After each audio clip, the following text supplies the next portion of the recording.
വെള്ളലിവാസിൻ പുടവയണിഞ്ഞ് മണവാളൻ ചമയേണം. വെളുത്ത വസ്ത്രത്താൽ മൂടപ്പെട്ട സീനത്ത്. തൊട്ടരികിൽ കുഞ്ഞ് കരയുന്നു. എന്നാൽ അനക്കമില്ലാത്ത ഉമ്മയുടെ ആ ശരീരം, അമ്മിഞ്ഞിപ്പാലിനു വേണ്ടി കൊതിക്കുന്ന ആ ചോരക്കുഞ്ഞ്. എന്നാൽ ചുറ്റുഭാഗത്തുമായി എല്ലാവരും വിങ്ങിപ്പൊട്ടിക്കരയുകയാണ്. അതെ, ആ കുഞ്ഞിനെ അവളുടെ നെഞ്ചോരം ഒന്ന് ചേർത്ത് കിടത്തുവാൻ പലരും ശ്രമിക്കുന്നുണ്ട്. ഉമ്മയും ഉപ്പയും ആങ്ങളയും എല്ലാവരും കരയുകയാണ്. തൊട്ടടുത്ത് പരിചയമില്ലാത്ത ഒരു യുവാവും അത് വിങ്ങിപ്പൊട്ടിക്കരയുന്നു. പൊന്നോമന കരയുന്നു ഉമ്മയുടെ അമ്മിഞ്ഞ പാലിന് വേണ്ടി. പക്ഷേ ആ ഉമ്മ ആ കുഞ്ഞിനെ എടുക്കുന്നില്ല. ആ കുഞ്ഞിനെ തൻ്റെ നെഞ്ചോട് ചേർക്കുന്നില്ല. തൻ്റെ അമ്മിഞ്ഞപ്പാൽ ആ കുഞ്ഞിനെ ഊട്ടുന്നില്ല.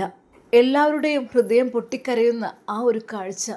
പലരും പറയുന്നു, ആ പിഞ്ചു കുഞ്ഞിനെ തനിച്ചാക്കി ഓള് പോയില്ലേ, പാവം, എന്താ ചെയ്യുക, സാരമില്ല. ആ പെണ്ണ് ജീവിതത്തിൽ എന്തൊക്കെ തെറ്റൊക്കെ ചെയ്തിട്ടുണ്ട്. അതിൻ്റെ ശിക്ഷ പഠിച്ചവും കൊടുത്തായിരിക്കും ഒരു പക്ഷേ. എന്നാലും പ്രസവത്തിൽ മരണപ്പെട്ടാൽ ഷഹീദിൻ്റെ കൂലിയാന്നല്ലേ. അതെ, അള്ളാഹു ആ പെണ്ണിന് ദുനിയാവും തന്നെ അതിനുള്ള ശിക്ഷ കൊടുത്തായിരിക്കും. എന്തായാലും ഇപ്പോൾ ഷഹീദിൻ്റെ കൂലിയായല്ലോ, ഇനി സ്വർഗത്തിൽ പ്രവേശിക്കുമായിരിക്കും. എന്തൊക്കെ തന്നെ തെറ്റ് ചെയ്താലും പടച്ച റബ്ബ് കാരുണ്യവാനും കരുണാനിധിയുമല്ലേ. അവനോട് കരഞ്ഞ് കരഞ്ഞ് പൊറുക്കലിന് തേടിയാൽ അത് ആരുടേതായാലും ദോഷമൊക്കെ പൊറുക്കുമല്ലോ. അള്ളാഹു കാരുണ്യവാനും കരുണാനിധിയുമല്ലേ. എല്ലാവരുടെയും അഭിപ്രായങ്ങൾ അങ്ങനെ. അതാ ആ ഒരു മയ്യത്തിൻ്റെ മുഖം പലരുമായി തുറന്നു നോക്കുകയാണ്. ആ നെറ്റിത്തടത്തിൽ വേർപ്പ് തുള്ളികൾ ഇങ്ങനെ പൊടിഞ്ഞുകൊണ്ടിരിക്കുന്നു.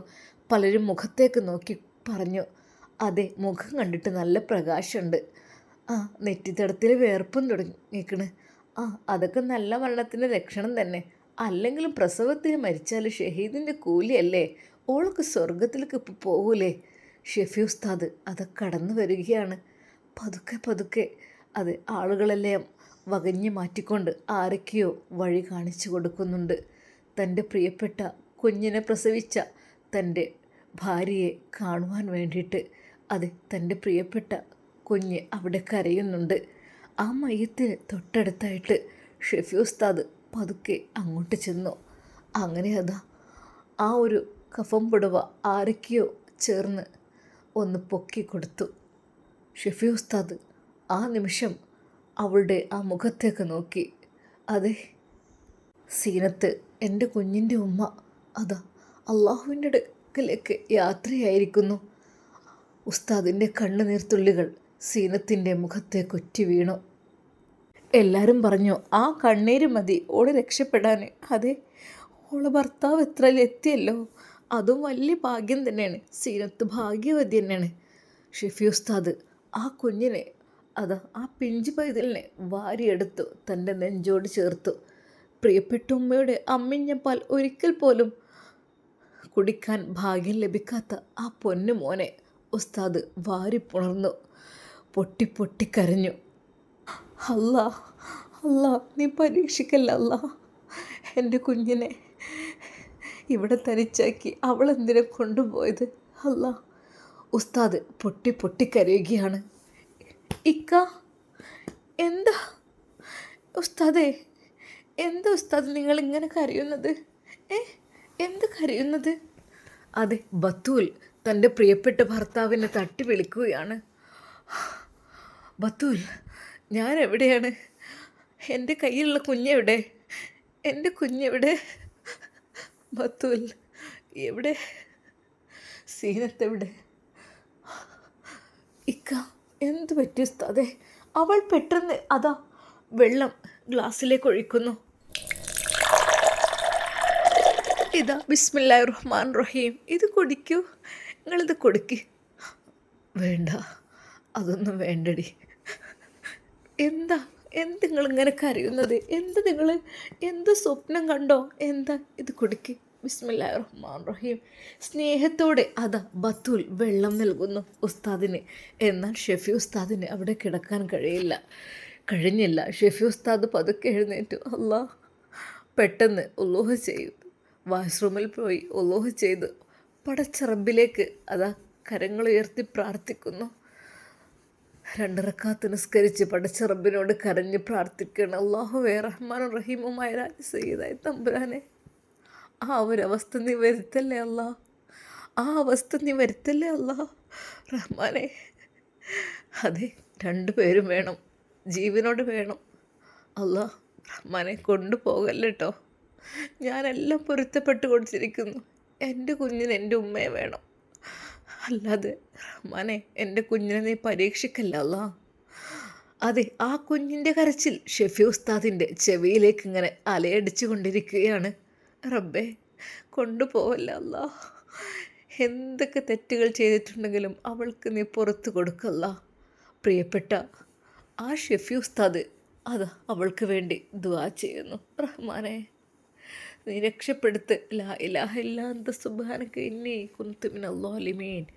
ലാ ഇലാഹ ഇല്ലാ അന്ത സുബ്ഹാനക ഇന്നി കുൻതു മിനൽ ളാലിമീൻ. കണ്ണീരോടെ ഷെഫി ഉസ്താദ് പടച്ച റബ്ബിനോട് കരഞ്ഞ് കരഞ്ഞ് പ്രാർത്ഥിക്കുന്നു. അല്ലാ, കൈവിടല്ലേ അല്ലാ. അല്ലാഹുവേ, എന്നെ കൈവിടില്ല എന്നെനിക്ക് നന്നായിട്ടറിയാം. റഹ്മാനെ, എൻ്റെ ഭാര്യയും എൻ്റെ കുഞ്ഞും അവർ 2 പേരെയും നീ സുരക്ഷിതമാക്കണമല്ല. റഹ്മാനെ, ഷെഫി ഉസ്താദ് പൊട്ടിക്കരഞ്ഞ് ദുആ ചെയ്യുകയാണ്. ഒരു നിമിഷം സഹ്റ ബത്തൂൽ ആ ഒരു കാഴ്ച കണ്ട് അവളും കരഞ്ഞുപോയി. റഹ്മാനെ, എൻ്റെ പ്രിയപ്പെട്ട ഭർത്താവിൻ്റെ മനസ്സിൽ എന്ത് വിഷമങ്ങളുണ്ടെങ്കിലും അത് നീ തീർത്ത് കൊടുക്കല്ല. എന്നാൽ ഈ സമയം ഹോസ്പിറ്റലിൽ സീനത്തിൻ്റെ കൂടെ അതെ, അല്പം ആവേശത്തോടു കൂടിയാണ് അതാ സിസ്റ്റർ വന്ന് വിളിച്ചത്. ഡോക്ടർ വിളിക്കുന്നുണ്ട് കേട്ടോ, നന്നായിട്ട് പ്രാർത്ഥിക്കുക, ആരെങ്കിലും ഒരാളെ നമുക്ക് രക്ഷപ്പെടുത്താൻ നോക്കാം, സോറി എന്ന് പറഞ്ഞുകൊണ്ട് അത് ഡോക്ടർ അകത്തേക്ക് കയറി. അതെ, ആ ഓപ്പറേഷൻ തിയേറ്ററിൻ്റെ മുൻപിലായിട്ട് ആകപ്പാടെ കരച്ചിലും സങ്കടവും ആർക്കും സഹിക്കാൻ കഴിയുന്നതിലും അപ്പുറമായിരുന്നു അത്. ഡോക്ടർ മുംതാസ് പടച്ച റബ്ബിനോട് ഒരിക്കൽ കൂടി പ്രാർത്ഥിച്ചു. അല്ലാഹുവേ റഹ്മാനെ, നീ വിചാരിച്ചാൽ എത്ര എളുപ്പമുണ്ട് എല്ലാം. എന്നാൽ പെട്ടെന്നതാ അവളുടെ കണ്ണുകൾ തുറക്കുന്നു. ശക്തമായ വേദന വന്നുകൊണ്ടിരിക്കുകയാണ്. അതെ, കുഞ്ഞ് മേലോട്ട് പൊന്തി വരികയാണ്. ഒരു നിമിഷം വീണ്ടും മുംതാസ് ഡോക്ടർക്ക് എന്തൊക്കെയോ മനസ്സിലായി. റബ്ബേ, അല്ലാ, കൈവിടല്ലേ അല്ലാ. അവരും ഹൃദയം പൊട്ടി പ്രാർത്ഥിച്ചു. ഡോക്ടർമാരുടെയും നഴ്സുമാരുടെയും മുമ്പിൽ കാണുന്ന അത്രക്കും ഹൃദയഭേദകമായ ആ ഒരു കാഴ്ച, അതെ, ആ കുഞ്ഞിനെ എങ്ങനെയെങ്കിലും രക്ഷപ്പെടുത്താനെന്ന് കഴിഞ്ഞിരുന്നെങ്കിൽ എന്നിവരവർ ചിന്തിച്ചു. അനസ്തേഷ്യ അത് എടുക്കുകയാണ്. പക്ഷേ പിടിച്ചു വെച്ച് ഓപ്പറേഷൻ ചെയ്യേണ്ടി വരും, അല്ലാതൊരിക്കൽ പോലും ധരിക്കില്ലത്രേ. റബ്ബേ, ആ ഒരു വേദന, പച്ച മാംസം കീറിമുറിക്കുന്ന ആ ഒരു വേദന എത്രമാത്രം ഉണ്ടാകും. അതുകൊണ്ട് തന്നെയാണ് ഇവർ വെയിറ്റ് ചെയ്യുന്നതും. അല്ലെങ്കിൽ എപ്പോഴേ ഓപ്പറേഷൻ ചെയ്ത് കുഞ്ഞിനെ പുറത്തെടുക്കുമായിരുന്നു. എന്നാൽ പെട്ടെന്ന് തന്നെ അവൾക്ക് ശക്തമായ വേദന കൂടിക്കൊണ്ടിരുന്നു. അല്ലാ, അല്ലാ, റബ്ബേ, അല്ലാ. അവൾ പടച്ച റബ്ബിനെ വിളിച്ചുകൊണ്ടിരുന്നു. യാ ലത്തീഫ് യാ സലാം. ശക്തമായി വേദനയോടെ അവൾ അത് അള്ളാഹുവിൻ്റെ നാമങ്ങൾ ചൊല്ലിക്കൊണ്ടിരുന്നു. അത്ഭുതമെന്ന് പറയട്ടെ, പെട്ടെന്നതാ കുഞ്ഞ് താഴോട്ട് വരുന്നതായിട്ട് അവർക്ക് അനുഭവപ്പെടുന്നു. ശരിക്കും മുംതാസ് ഡോക്ടർ, സിസ്റ്റർമാർ അവരെല്ലാവരും ആ ഒരു കാഴ്ച നോക്കി നിന്നു. എന്തോ ഒരു അത്ഭുതം സംഭവിക്കുകയാണെന്ന് അവർക്കും തോന്നിപ്പോയി. എന്നാൽ നിമിഷങ്ങൾക്കകം യാ ലത്തീഫ് യാ സലാം എന്നവൾ പടച്ച റബ്ബിനെ ഉറക്കെ അങ്ങ് വിളിച്ചു. അല്ലാ, എന്നെ കൈവിടല്ല അല്ലാ.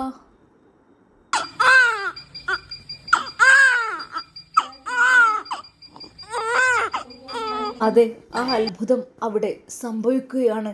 അല്ലാഹു അക്ബർ, അല്ലാഹു അക്ബർ എന്ന് പറഞ്ഞുകൊണ്ട് അതാ മുംതാസ് ഡോക്ടർ ആ കുഞ്ഞിനെ കൈകളിലെടുക്കുകയാണ്.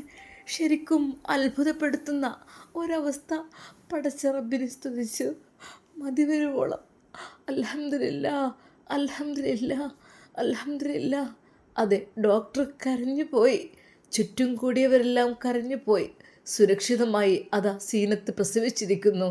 അപ്പോൾ തന്നെ ഡോക്ടർ അതാ പുറത്തേക്കോടി. സിസ്റ്റർ വിളിച്ചു. സീനത്തിൻ്റെ കൂടെയുള്ളവർ, അതെ, അവർക്കാകെ ഭയമായിരുന്നു. അതെ, മരണവാർത്ത കേൾക്കുമോ അതോ ജനന വാർത്ത കേൾക്കുമോ എന്നറിയാതെ ശങ്കിച്ചു പോകുന്ന നിമിഷങ്ങൾ. അൽഹംദുലില്ലാ, മാഷാ അല്ലാ, സീനത്ത് പ്രസവിച്ചിരിക്കുന്നുണ്ടോ? ഡോക്ടർ വിതുമ്പിപ്പോയി. അതെ, ആ ഉമ്മാക്കും ഉപ്പാക്കും ഷമീറിനും ആങ്ങളക്കൊന്നും ആ ഒരു വാർത്ത വിശ്വസിക്കാൻ കഴിയുന്നുണ്ട്. ഡോക്ടറെ, എന്താ കേട്ടത് സത്യമാണോ? അതെ, അൽഹംദുലില്ലാ. അപ്പോഴേക്കും അത് ഡോക്ടർ അകത്തേക്ക് പോയി. കുഞ്ഞിനെ അവർ സെറ്റാക്കി അത് കൊണ്ടുവരുന്നു. അൽഹംദുലില്ലാ, ആൺകുട്ടിയാണ് കേട്ടോ. അതെ, അവിടെ കൂടി നിന്നവരെല്ലാം പൊട്ടിക്കരഞ്ഞു പോയ നിമിഷങ്ങൾ. അവർക്ക് വിശ്വസിക്കാൻ കഴിഞ്ഞില്ല. ഞങ്ങളെ മോൾക്കൊന്നും ഇല്ല, അൽഹംദുലില്ലാ, മോള് സുരക്ഷിതയാണ്, കുഞ്ഞും സുരക്ഷിതയാണ്. പടച്ചറബിനെ സ്തുതിച്ചോളൂ. അള്ളാഹു വലിയവൻ. അള്ളാഹു എത്രയോ വലിയവനാണ്, കാരുണ്യവാനും കരുണാനിധിയും. പിന്നെ ആരുടെയോ ഒരു ആത്മാർത്ഥമായ ഹൃദയം പൊട്ടിയുള്ള ദുആ പടച്ചറബ് സ്വീകരിച്ചിരിക്കുന്നു. അതിൻ്റെ ഉത്തമ ഉദാഹരണമാണിത്. പെട്ടെന്ന് തന്നെ ആ ഉമ്മാക്കും ഉപ്പാക്കും ഷെഫി ഉസ്താദിനെയാണ് ഓർമ്മ വന്നത്. അത് ഡോക്ടറെ, ഞങ്ങളുടെ മരുമകൻ തന്നെയായിരിക്കും, മകളുടെ ഭർത്താവ്. ഡോക്ടർ അകത്തേക്ക് കയറി. നേരെ അതാ അവളുടെ അരികിൽ. മോളെ സീനത്തെ, അൽഹംദുലില്ലാ, നമ്മൾ ഏത് സമയത്തും പടച്ച റബ്ബിനെ ഓർത്തു കഴിഞ്ഞാൽ അള്ളാഹു നമ്മളെ വിഷമഘട്ടത്തിൽ സഹായിക്കുമെന്നതിൻ്റെ ഉത്തമ ഉദാഹരണമാണ് കേട്ടോ. മോളെ ജീവിതത്തിൻ്റെയും മരണത്തിൻ്റെയും ഇടയിലായിരുന്നു അല്ലേ? അതെ ഡോക്ടർ, ഞാൻ മരണത്തെ മുന്നിൽ കാണുമായിരുന്നു. ഒരിക്കൽ പോലും ഇനി ദുനിയാവിലേക്കില്ലെന്ന് ഞാൻ വിചാരിച്ചതാണ്. പക്ഷേ അള്ളാഹു എൻ്റെ കൂടെയുണ്ട് ഡോക്ടറെ. അവൾ ഡോക്ടറുടെ കൈകൾ മുറുകെ പിടിച്ചു. ഡോക്ടറോട് പറഞ്ഞു, ഡോക്ടറെ, ഞാൻ ഒരുപാട് തെറ്റ് ചെയ്തതാണ്. സാരമില്ല മോളെ, ജീവിതത്തിൽ എന്തെങ്കിലുമൊക്കെ പറ്റിപ്പോയെന്ന് വിചാരിച്ചിട്ട് അതൊന്നും സാരമില്ല. അവളുടെ കണ്ണുകൾ ഡോക്ടർ തുടച്ചു കൊടുത്തു. എന്നാൽ അപ്പോഴേക്കും ഞങ്ങളൊന്ന് കണ്ടോട്ടെ ഞങ്ങളുടെ മോളെ. കുഞ്ഞിനെ കിട്ടിയ സന്തോഷത്തിലായിരുന്നു അവർ. അത് ഒരിക്കലും പ്രതീക്ഷിക്കാതെ വലിയൊരു അത്ഭുതമാണ് ആ ഹോസ്പിറ്റലിൽ സംഭവിച്ചിരിക്കുന്നത്. ആ ഹോസ്പിറ്റലിലുള്ളവരെല്ലാം ശരിക്കും ഉറ്റുനോക്കിക്കൊണ്ടിരുന്ന സീനത്തിൻ്റെ പ്രസവം തികച്ചും വ്യത്യസ്തമായ രീതിയിൽ, അത് ഓപ്പറേഷൻ തിയേറ്ററിൽ നിന്ന് വളരെയധികം സുഖകരമായി പ്രസവിച്ച ആ ഒരു അത്ഭുതരംഗം അത് എല്ലാവരും പറഞ്ഞു നടക്കുന്നു. ആണോ? മാഷാ അല്ലാ, തന്നെ എൻ്റെ ദൈവേ, ഏതായാലും ആ രക്ഷപ്പെട്ടല്ലോ, കുട്ടി വേറെ തള്ള വേറെ എന്നൊക്കെ പറഞ്ഞിരുന്നു. എന്നാൽ മറ്റൊരിടത്ത് പഠിച്ചോനെ, എന്നാലും പടച്ച റബ്ബ് കാത്തു അല്ലേ? അങ്ങനെ എല്ലാവരുടെയും അഭിപ്രായങ്ങൾ ആ കുഞ്ഞിനെ ഒരു നോക്കു കാണുവാൻ വേണ്ടിയിട്ട് എല്ലാവരും അതാ നോക്കിയിരിക്കുന്നു. അത് അത്ഭുതകരമായൊരു കുഞ്ഞ്, മാഷാ അല്ലാ. ആ കുഞ്ഞിനെ കണ്ടാൽ കണ്ണെടുക്കാനേ തോന്നില്ല. അല്ലാ റബ്ബേ, എത്രമാത്രം പരിപൂർണ ചന്ദ്രനെ പോലെ തിളങ്ങി നിൽക്കുന്ന ആ പൊന്നുമോൻ്റെ ആ മുഖം കാണുവാൻ വല്ലാത്തൊരു മൊഞ്ചായിരുന്നു. അത് എല്ലാവരെയും അത്ഭുതപ്പെടുത്തിക്കൊണ്ട് ഉണ്ടായ ആ ഒരു പ്രസവം പോലെ, അത് വളരെയധികം പ്രകാശപൂരിതമായ ഒരു കുഞ്ഞ്. ഒരു നിമിഷം ആ ഉമ്മയും ഉപ്പയും വിചാരിച്ചു, നമ്മളെ പൊന്നുമോൻ ഹാഫിളാണ്, ഖുർആൻ പാരായണം ചെയ്യുന്ന മനുഷ്യൻ്റെ കുഞ്ഞല്ലേ? അതെ, അതുകൊണ്ട് പടച്ച റബ്ബിൻ്റെ ആ ഒരു കാവലും കരുണയൊക്കെ ഉണ്ടാവും. മാഷാ അല്ലാ, അത് ശരിക്കും വ്യത്യസ്തമായ രീതിയിലുള്ളൊരു കുഞ്ഞ്. ഡോക്ടർ തന്നെ ആ കുഞ്ഞിനെ കണ്ട് അത്ഭുതപ്പെടുകയാണ്. മാഷാ അല്ലാ, നല്ല മോനാണ്. പെട്ടെന്ന് എന്തെങ്കിലും ഒരു കറുപ്പ് എന്തെങ്കിലും കെട്ടു കേട്ടോ കൈകളിലെങ്ങാനും. കാരണം പെട്ടെന്ന് എല്ലാവരും കൂടി ഇത് കാണുമ്പോഴേ കുഞ്ഞിന് കണ്ണീർ തട്ടാൻ വളരെ ചാൻസ് കൂടുതലാണ്. അത് കണ്ണീറിനുള്ള ആയത്തുകളിൽ ഒന്ന് ഊതി ഊതി കൊടുക്കണേ. പിന്നെ ഒരു ചരട് ബ്ലാക്ക് കെട്ടണം കേട്ടോ. അത് മുംതാസ് ഡോക്ടർക്ക് വിശ്വസിക്കാൻ കഴിയുന്നില്ല. എന്നാൽ ആ നിമിഷം തന്നെ അവിടെ ആ ഓപ്പറേഷൻ തിയേറ്ററിലുള്ള ആളുകൾക്കെല്ലാം വേണ്ടിയിട്ട്, ആ ഹോസ്പിറ്റലിലെ സ്റ്റാഫുകൾക്കൊക്കെ വേണ്ടിയിട്ട് ഷമീർ മധുര പലഹാരങ്ങൾ കൊണ്ടുവന്ന് കൊടുക്കുകയാണ്. എന്നാൽ ഈ സമയം ഷെഫി ഉസ്താദിൻ്റെ ഫോൺ ബെല്ലടിച്ചുകൊണ്ട് ഇരിക്കുകയാണ്. അത് ഷെഫി ഉസ്താദ് നിസ്കാരത്തിലും ദുആയിലുമാണ്. തൻ്റെ പ്രിയപ്പെട്ട ഭർത്താവിൻ്റെ ഫോൺ വല്ലാതെ ബെല്ലടിക്കുന്നു. ഷെഫി ഉസ്താദിനെ അറിയുന്നില്ല. അതെ, എന്തെങ്കിലും ഒരു ന്യൂസ് ആയിരിക്കും. അതൊരു പക്ഷേ എൻ്റെ പ്രിയപ്പെട്ടവൾ ഈ ലോകത്തോട് വിട പറഞ്ഞു എന്നുള്ള വാർത്തയായിരിക്കുമോ? അത് ഷെഫി ഉസ്താദിൻ്റെ മനസ്സ് വല്ലാതെ അങ്ങ് വേദനിച്ചു. ബത്തൂൽ, അതെടുത്ത് നോക്ക്. ഉസ്താദേ, ഇതാ നിങ്ങളുടെ ഫോണ്. വേണ്ട വേണ്ട ബത്തൂൽ, എനിക്കത് കേൾക്കാൻ കഴിയില്ല ബത്തൂൽ. ബത്തൂൽ എടുക്ക്. ഉസ്താദ് പൊട്ടിക്കരയുകയാണ്. ഹലോ. അസ്സലാമു അലൈക്കും. പിന്നെ സീനത്ത് പ്രസവിച്ചിട്ടുണ്ട്, അൽഹംദുലില്ലാ. ആൺകുട്ടിയാണ്, കുഴപ്പമൊന്നുമില്ല കേട്ടോ, മാഷാ അല്ലാ. ഉസ്താദേ ഇതാ. വേണ്ട ബത്തൂൽ, വേണ്ട. അതെ, പ്രസവിച്ചിട്ടുണ്ട്, മാഷാ അല്ലാ, അൽഹംദുലില്ലാ. ആൺകുട്ടിയാണത്രേ, കുഴപ്പമൊന്നുമില്ലാതെ. ശരിക്കും ഷെഫി ഉസ്താദ് സുജൂദിലേക്ക് അങ്ങ് വീഴുകയായിരുന്നു. അതെ, പടച്ച റബ്ബിനോട് ശുക്ർ ചൊല്ലുകയാണ്. അൽഹംദുലില്ലാ, അൽഹംദുലില്ലാ, ഹംദൻ ഗസീറൻ ത്വയ്യിബൻ മുബാറക്കൻ. അല്ലാഹുവേ, റഹ്മാനും റഹീമുമായ രാജസീതായ തമ്പുരാനെ, അല്ലാഹുവേ, നീ എൻ്റെ പ്രാർത്ഥന സ്വീകരിച്ചല്ലോ. നിനക്ക് എങ്ങനെ നന്ദി പറയണമെന്ന് എനിക്കറിയുന്നില്ല അല്ലാ. പൊട്ടിക്കരഞ്ഞുകൊണ്ട് പടച്ച റബ്ബിനോട് സുജൂദ് കിടന്ന് ശുക്ർ ചെയ്യുന്ന ഷെഫി ഉസ്താദ്. അതെ ഇക്ക, ഉസ്താദേ, അങ്ങ് എണീക്കോ. അൽഹംദുലില്ലാ, റാഹത്തായില്ലേ. ഇനിയും അങ്ങ് എങ്ങനെ പൊട്ടിക്കരഞ്ഞ്. എൻ്റെ റബ്ബ് ബത്തൂൽ, എൻ്റെ റബ്ബ് എത്ര കാരുണ്യവാനാണ്. എൻ്റെ റബ്ബിനോട് എനിക്ക് ശുക്ർ ചെയ്യാതെ ഞാൻ എങ്ങനെ ജീവിക്കും? അത്രക്കും ശരിക്കും ഷെഫി ഉസ്താദിന് കരഞ്ഞിട്ട് വാക്കുകൾ കിട്ടുന്നുണ്ടായിരുന്നില്ല. ബത്തൂൽ ഷെഫി ഉസ്താദിൻ്റെ അരികിലേക്ക് ചെന്നു. പ്രിയപ്പെട്ടവരെ, അള്ളാഹു സുബ്ഹാനഹു വ തആലക്ക് ഏറ്റവും ഇഷ്ടപ്പെട്ട അടിമയാണല്ലോ നിങ്ങൾ. കാരണം പടച്ച റബ്ബിന് ഇഷ്ടമില്ലാത്ത ഒരു കാര്യവും അങ്ങ് ഇതുവരെ ചെയ്തില്ല. അത് നല്ലത് മാത്രം ചെയ്യുന്ന അങ്ങയുടെ പ്രാർത്ഥന പടച്ച റബ്ബ് സ്വീകരിക്കാതിരിക്കുമോ? ബത്തൂൽ, അതെ, ബത്തൂലിനെ ഉസ്താദ് ചേർത്ത് പിടിച്ചു. അതെ, നമുക്കൊരു കുഞ്ഞ് പിറന്നിരിക്കുന്നു കേട്ടോ. ഇൻഷാ അല്ലാ, നമുക്ക് കാണാൻ പോയാലോ? തൻ്റെ പ്രിയപ്പെട്ട ഭാര്യയുടെ ആ ആഗ്രഹം ഒരു നിമിഷം ഷെഫി ഉസ്താദ് എന്ത് ചെയ്യണമെന്നറിയാതെ അവളുടെ മുഖത്തേക്ക് നോക്കി. എന്നാൽ ഈ സമയം അതാ ഹോസ്പിറ്റലിൽ എല്ലാവർക്കും വല്ലാത്ത ആഘോഷമാണ്, വല്ലാത്ത സന്തോഷമാണ്. അതേ, വലിയൊരു അത്ഭുതം സംഭവിച്ച ആ ഒരു സന്തോഷത്തിലാണ് അവിടെയുള്ളവർ മുഴുവനും. ഇൻഷാ അല്ലാ, നമുക്കിതിൻ്റെ ബാക്കി ഭാഗം നാളെ കാണാം. അതുവരേക്കും എല്ലാവർക്കും അസ്സലാമു അലൈക്കും വറഹ്മത്തുള്ളാഹി തആല വബറകാതുഹു. പ്രിയപ്പെട്ടവരെ, ആരുടെയെങ്കിലും കണ്ണ് നിറഞ്ഞു പോയിട്ടുണ്ടെങ്കിൽ ക്ഷമ ചോദിക്കുന്നു കേട്ടോ. കാരണം ഇങ്ങനത്തതൊക്കെ പറയുമ്പോഴേ നമുക്കറിയാതെ അങ്ങോട്ട് കരച്ചിൽ വരുമല്ലോ അല്ലേ. നമ്മൾ അള്ളാഹുവിനോട് അടുക്കുക. പടച്ച റബ്ബിനോട് അടുത്താൽ എന്തും നമ്മൾ ചോദിച്ചാൽ അള്ളാഹു നമുക്ക് നൽകും. ഇൻഷാ അല്ലാ, അള്ളാഹു സുബ്ഹാനഹു വ തആല നമ്മെ എല്ലാവരെയും അവനിഷ്ടപ്പെട്ട അടിമകളിൽ ഉൾപ്പെടുത്തി അനുഗ്രഹിക്കട്ടെ. ആമീൻ യാ റബ്ബൽ ആലമീൻ. ഗർഭിണികളായ ഒരുപാട് ആളുകളുണ്ടാവും, അവർക്കൊക്കെ അള്ളാഹു സുബ്ഹാനഹു വ തആല സുഖപ്രസവം നൽകി അനുഗ്രഹിക്കട്ടെ. മക്കളില്ലാത്ത പല ആളുകളുണ്ട്, കമൻറ്റിലൂടെ പറയാറുണ്ട്. മക്കളില്ലാത്തവർക്ക് അല്ലാഹുവേ സ്വാലിഹായ സന്താനങ്ങളെ നീ നൽകണേ റഹ്മാനെ. ആമീൻ. നാളെ ഞങ്ങൾക്ക് ഉപകാരപ്പെടുന്ന മക്കളാക്കണേ. ഞങ്ങളുടെ മക്കൾക്കൊക്കെ നീ ദീർഘായുസ്സും ആഫിയത്തും പ്രദാനം ചെയ്യണേ റഹ്മാനെ. ആമീൻ യാ റബ്ബൽ ആലമീൻ. അസ്സലാമു അലൈക്കും വറഹ്മത്തുള്ളാഹി തആല വബറകാതുഹു.